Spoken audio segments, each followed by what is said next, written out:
Bonjour à tous, ici Elsa de la plateforme Ludipsy et aujourd'hui pour cet épisode de jeu de rôle en bref, j'ai le plaisir de pouvoir discuter avec Mel Gagné-Pelletier, également appelé le narrateur du donjon. Et aujourd'hui, on va parler du jeu en version originale Palace of the Vampire Queen, mais également de la version française Le Palais de la Reine Vampire. Donc, Mel va pouvoir nous parler aujourd'hui de ces deux jeux ou de ces deux versions du jeu. Donc, peut-être pour commencer, est-ce que tu peux nous parler de justement qu'est-ce que c'est que ce jeu Palace of the Vampire Queen? Dans le fond, Palace of the Vampire Queen, c'est un module. Alors pour les débutants du jeu de rôle qui viennent de rentrer dans cet univers-là, un module, c'est dans le fond une sorte de d'aide pour les maîtres de jeu. Alors c'est un texte qui va donner, par exemple, de l'aide pour si vous avez pas le temps de créer votre propre donjon, votre propre histoire, votre propre monde, qui va vous dire alors voici l'histoire, dans telle pièce il y a tel monstre, dans telle pièce il y a tel trésor, pour que justement vous ayez pouvez passer plus rapidement à jouer le jeu plutôt que de prendre des mois et des mois à créer quelque chose.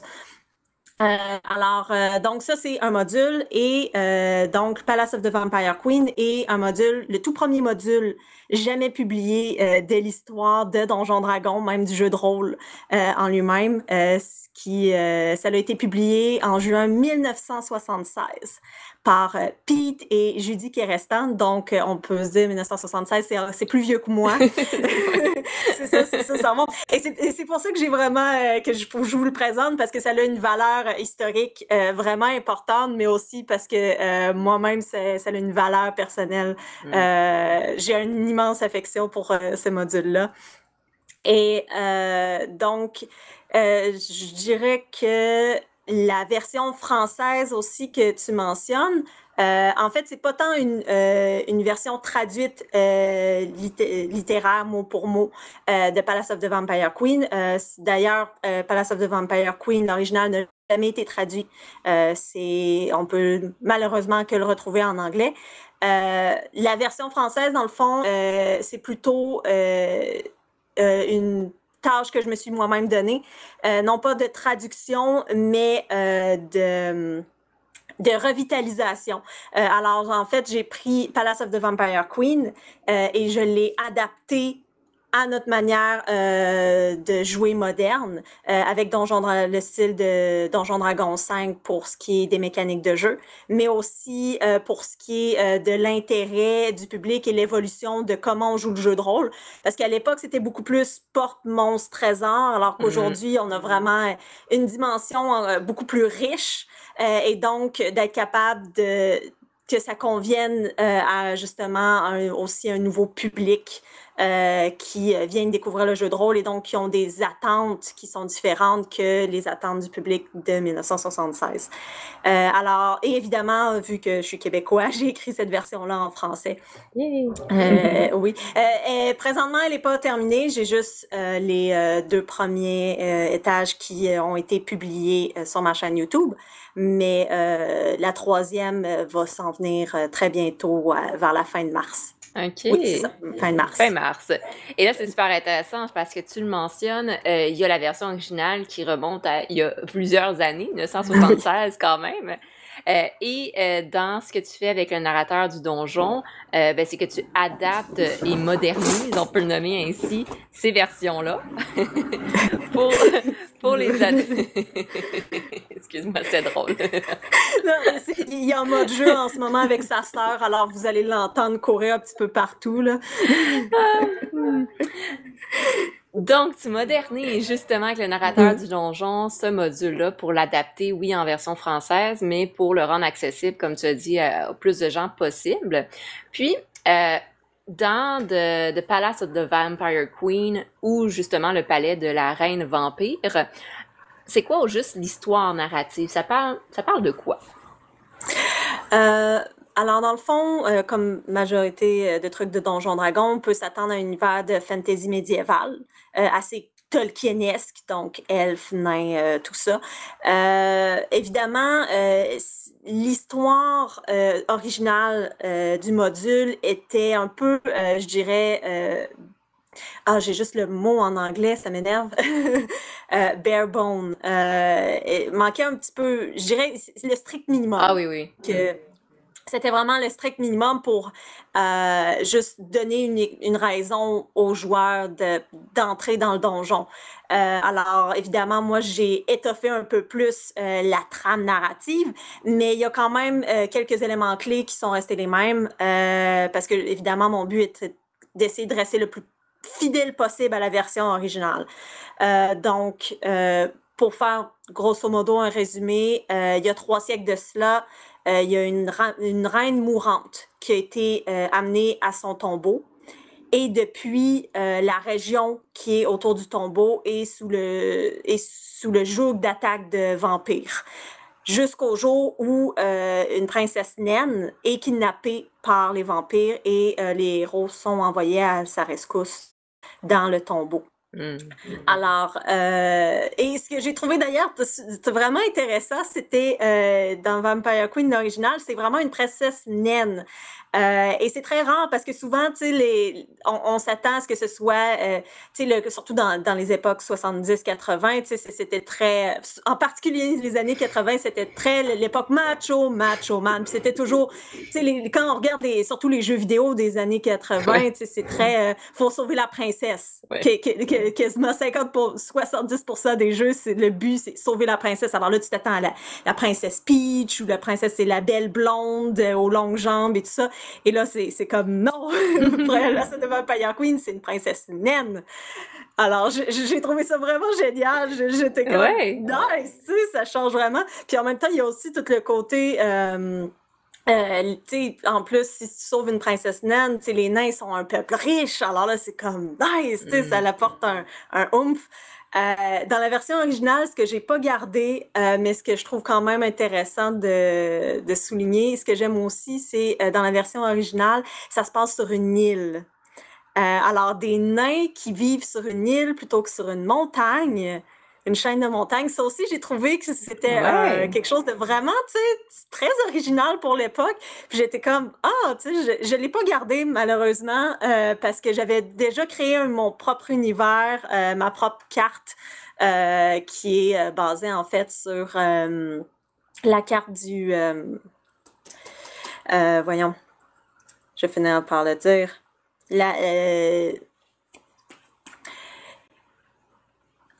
Le tigre et l'Euphrate, le croissant fertile, voilà, qui est beaucoup plus basé sur le croissant fertile parce que je suis un nerd d'histoire. Donc, j'avais pas vraiment de place pour mettre une île, puis j'avais pas vraiment envie de refaire une carte. Alors, il y a ce côté-là, mais je tenais quand même à le dire parce que c'est ça, cette originalité-là pour l'époque vaut la peine d'être soulignée. Là. Tout à fait. Là, c'est intéressant, comme tu le mentionnes, la version originale avait cette originalité-là par rapport à l'île. Et aussi avait une belle représentativité là, d'une princesse naine, effectivement, qui est pas nécessairement une princesse, comme tu as nommé, blonde aux longues jambes, etc. Donc, pour 1976, c'est déjà une belle avancée. C'est super. Hein? Puis, dans ton adaptation, justement, du palais de la reine vampire, c'est quoi un peu la mécanique du jeu? Comment tu l'as adapté pour le rendre plus moderne, justement?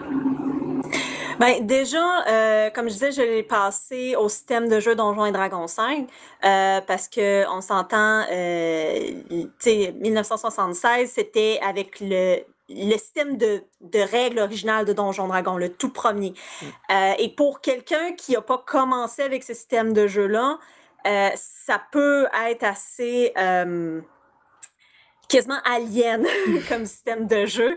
Moi-même, j'ai avoué, j'ai jamais essayé de lire complètement le système de jeu original de Donjons Dragons parce que quand on a grandi avec un système de jeu particulier, moi ça a été la version 3.5, ça peut être difficile de retourner sur des règles plus anciennes.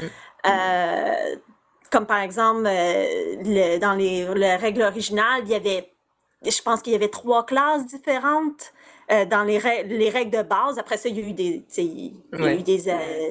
des ajouts au fur et à mesure des années avant que ça passe à la version 2. Mais quand même, sur le coup, ça peut paraître un peu déboussolant. Alors déjà, juste changer de système change beaucoup de choses. Ensuite, quand on change de système aussi, la manière d'augmenter aux difficultés de combat change par rapport à la montée d'expérience et tout ça. Alors, il y a des monstres dans certaines pièces que j'ai dû changer pour que la progression d'XP soit plus naturelle et aussi parce qu'il y a certains monstres qui étaient mis que peut-être dans la version originale, c'était comme c'était un bon défi, mais que dans la version que j'étais en train de faire avec la version 5, c'était des personnages de niveau 1 contre un troll. Puis les trolls, c'est très haut niveau, là. Puis là, tu mets ça dès le deuxième étage, et t'es comme, OK, non, ça va tuer tout le monde. Les joueurs vont être tristes, ils vont avoir perdu leur personnage.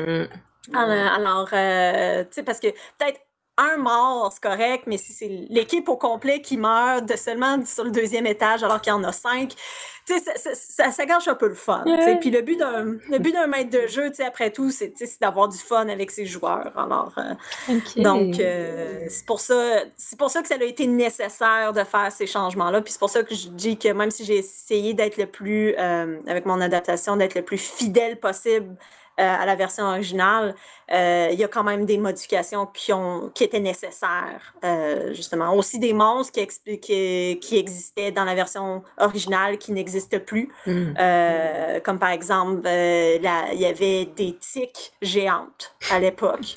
Maintenant, je les ai remplacés par les gros scarabées lumineux. Voyons.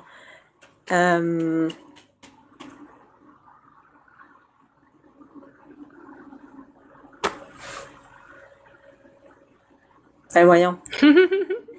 Veux-tu checker sur Internet ou de quoi? Il n'y a pas de problème. Le pire, c'est que je les ai tellement utilisés, je me sens mal de les... Attends. Veux-tu recommencer la phrase? Il n'y a pas de problème. Oh, ouais.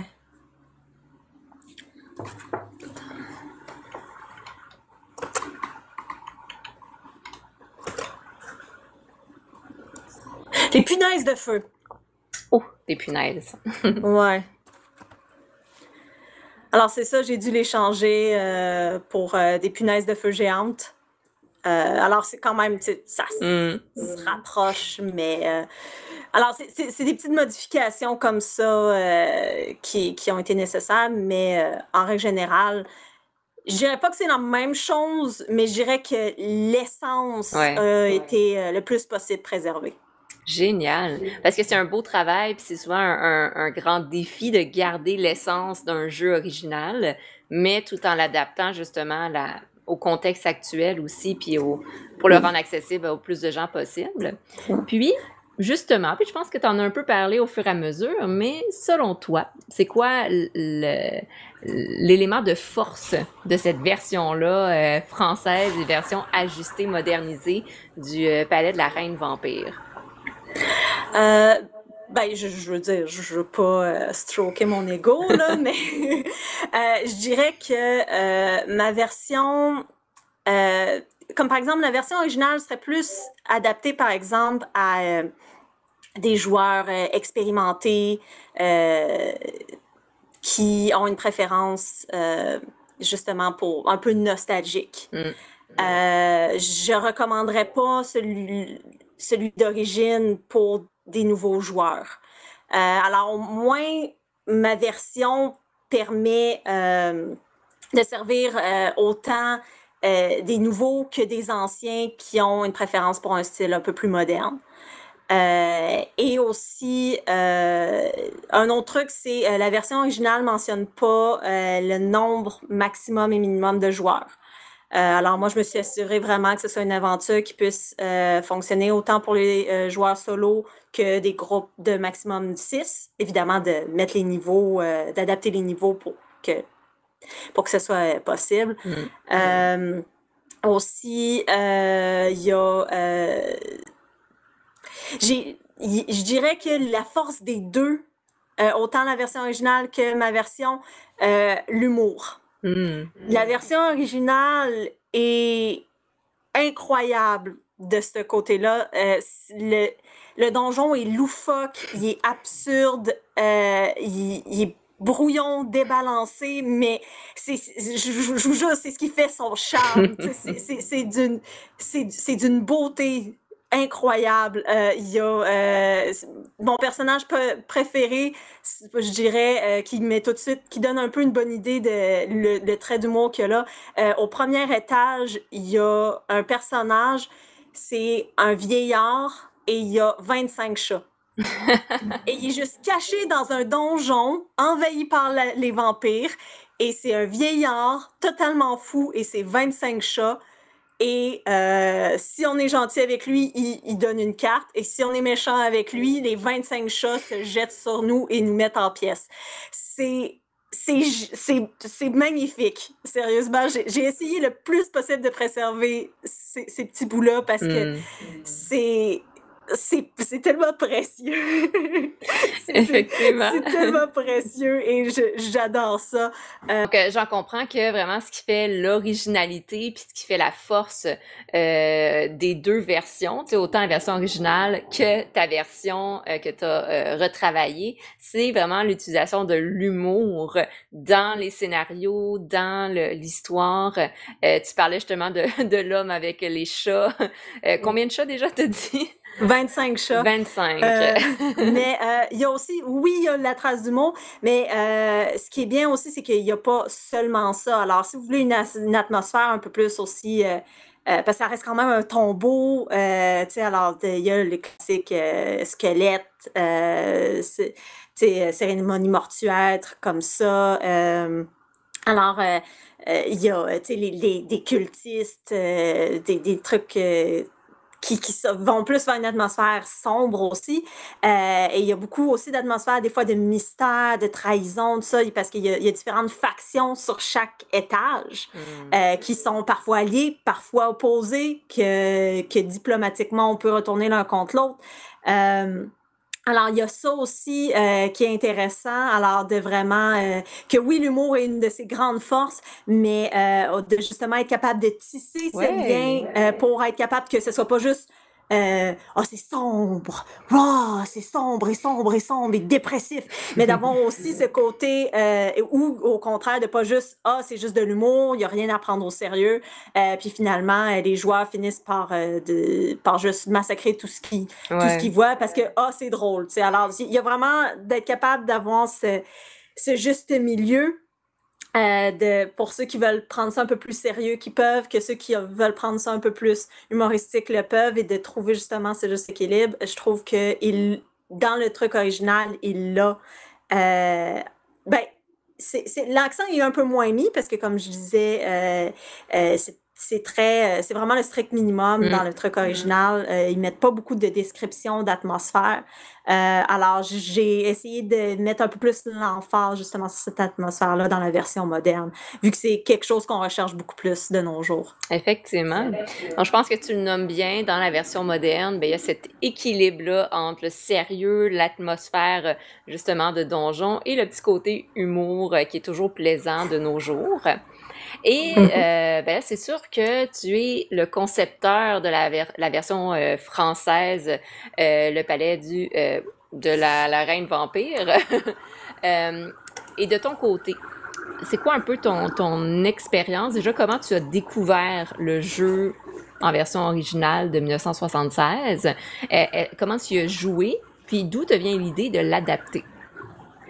Alors, ça a commencé quand j'étais à l'université. Avant, en fait, je suis joueur de Donjons Dragons depuis l'âge de 12 ans. J'en ai 28 en ce moment. Vous pouvez faire le calcul. Ensuite, quand j'ai commencé à être maître de jeu vers 18 ans et arrivé à l'université, C'est là que, vers 21 ans, c'est là que j'ai découvert les modules. Parce que avant, à 18 ans, je créais mes propres aventures et tout ça, ça me demandait beaucoup de temps. Et avec l'université, j'ai fait, oh, j'ai plus vraiment le temps. À ce moment-là, je jouais avec Pathfinder, le système de jeu. Et Pathfinder a d'excellents modules. J'en fais une recommandation comme ça en passant. Et c'est là que j'ai découvert l'existence des modules et j'ai fait « Oh mon Dieu, c'est vraiment génial! » Et vu que je suis un nerd d'histoire, j'ai commencé à faire « Ah, mais c'est quoi le tout premier module que j'aimais créer? » Alors, j'ai commencé à faire des recherches. J'ai découvert Vampire, justement, Palace of the Vampire Queen. J'ai découvert que le prix pour son PDF était ridiculement bas. Tu sais, souvent on s'attend à ce que les trucs historiques, ça coûte la peau des fesses. Mais non, celui-là a juste été oublié par beaucoup de, tu sais, par l'histoire, les joueurs, tout ça. Alors, d'où le fait que dès l'instant où je me suis aperçue de son potentiel, mais qui était totalement oublié, j'ai fait, il faut que je leur fasse découvrir. Il faut que je lui redonne sa valeur. son petit titre de noblesse. Il faut que je le remette sur un piédestal. Et c'est là que j'ai commencé à, justement, à le travailler. J'ai jamais joué sur celui-là parce que, comme je dis, le système, tu sais, c'est sur l'ancien système, le tout premier système de règles de Donjon Dragon. Je vais avouer, c'est un système que j'ai jamais joué, puis j'ai jamais eu le courage d'essayer. Déjà parce que j'ai un cerveau qui est assez qui a de la difficulté à retenir toutes les règles. Alors déjà juste la transition Pathfinder Donjon Dragon 5, des fois je me trompe encore entre les deux. Alors ça que en plus je dois apprendre un autre système de règles, tout ça, ça leur a été trop difficile. Mais au moins j'ai quand même fait assez de recherches pour être capable de comprendre pour pouvoir l'adapter le plus possible. J'ai regardé aussi des vidéos de gens qui jouaient. Alors, même si je comprenais pas tout, au moins, ça me permettait de voir, OK, comment les maîtres de jeu qui ont plus d'expérience avec ce système-là, comment est-ce qu'ils l'apportent, tout ça. Et il y a aussi le fait, évidemment, il y a aussi le côté que c'est uniquement en anglais. Alors, je voulais faire, OK, j'aimerais rendre ça accessible pour les gens qui sont pas bilingues, les gens québécois qui sont pas bilingues. Alors, par contre, le truc, c'est que je me tiens en même temps un peu dans le pied parce que le fait de le faire en français, le français n'est pas la langue mondiale en ce moment. Elle le fut il y a une époque, mais c'est une époque très ancienne qui remonte à plusieurs siècles. Mais maintenant, c'est l'anglais. Et donc, oui, c'est sûr qu'en le faisant en français, je me tire dans le pied parce que là, je vais pas pouvoir le faire connaître mondialement. Mais c'était quand même quelque chose que je trouvais important, en fait, même. Par respect pour ma langue maternelle. Alors, peut-être que dans le futur, j'aurai quelqu'un qui aura le courage de faire de faire mon travail en anglais parce que, sincèrement, je pense pas que moi j'aurai le courage. Je suis à peu près bilingue. Je dirais que je suis à 98% bilingue. Mais ça reste quand même, c'est difficile. On va pas nier là, Effectivement. Juste faire les sous-titres de mes vidéos en anglais me prend énormément de temps. Ils sont toujours pas sortis, c'est pour une raison. Alors, tu sais, un document complet, parce que tu sais, on s'entend, c'est plusieurs pages. Là. Alors, un document complet, traduire, ouf. Ben, donc, c'est un travail à temps plein. C'est pour ça qu'il y a des gens qui font ça comme travail. Exactement. Là. Alors, donc, j'ai créé, dans le fond, le plan de base. Et ma version, par contre, je l'ai testé avec des joueurs. Pour être sûr que ce soit équilibré, je l'ai testé à 3 reprises. Je l'ai testé une première fois avec 4 joueurs.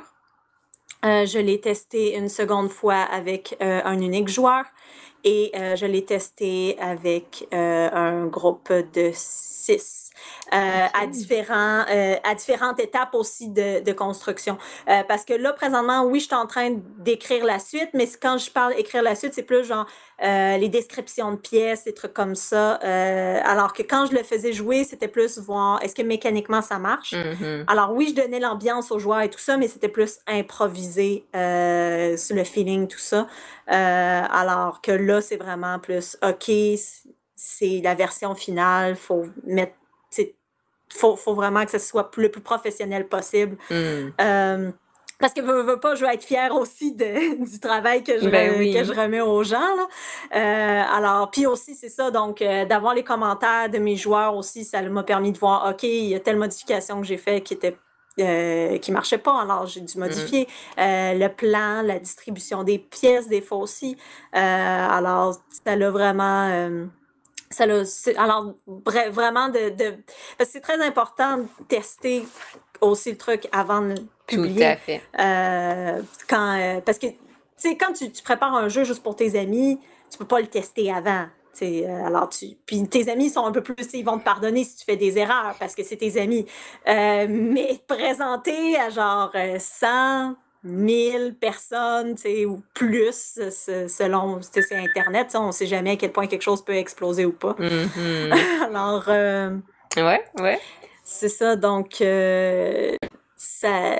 Mais voilà, pour l'instant, je suis assez satisfait de ce que j'ai fait, alors j'espère que ceux qui vont aller sur ma chaîne pour pouvoir... d'ailleurs, je l'ai fait gratuitement. Je publie la modification de Palace of the Vampire Queen, donc le palais de la Reine Vampire, gratuitement dans les commentaires de ma chaîne YouTube.